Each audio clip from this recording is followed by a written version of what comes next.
एउटा सानो ब्लग।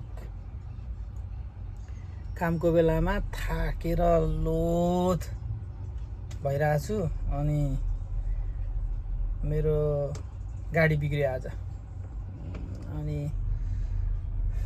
एकदम अल्छी पनि लागिरहेछ। मेरो बेडरुम त्यो ट्रकको अनि त्यसपछि म चाहिँ अहिले ट्रकमा छु अनि त्यसपछि एकदमै त्यो घर जाने बेलामा चाहिँ मेरो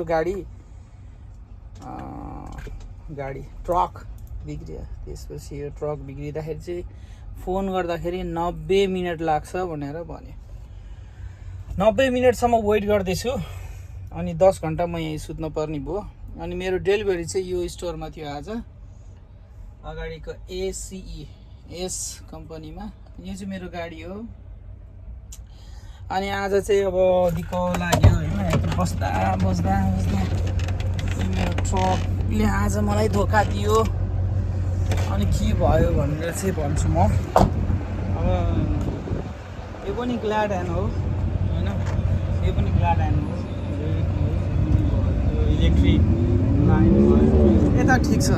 अब घर जाने बेला फेरि मेरो डबल ट्रेलर हो है, फेरि एउटा अनि यो चाहिँ एउटा हो,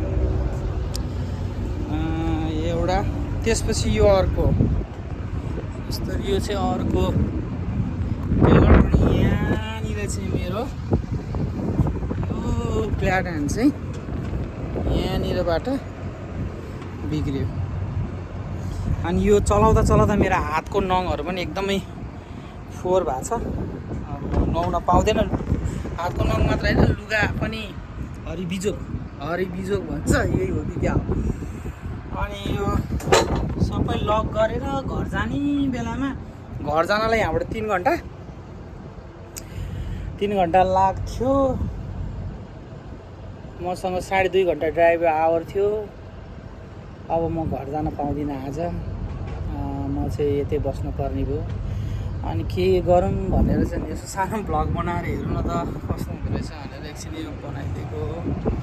अनि यो चाहिँ मेरो ट्रक बनाउनु त अब हिजो अस्ति त बनाउन सकिँदैन। किन बनाउन सकिँदैन भन्दाखेरि बिजी हुन्थेँ। अब यो भएपछि त काम भएन, फ्री भयो 10 घन्टासम्म सुते नि भयो। अनि त्यही भएर एउटा भ्लग चाहिँ मैले बनाइदिएको है। ल है साथीभाइहरू, लाइक गरौँ अनि के अरे सब्सक्राइब गरौँ, हामीलाई पनि सपोर्ट गरौँ।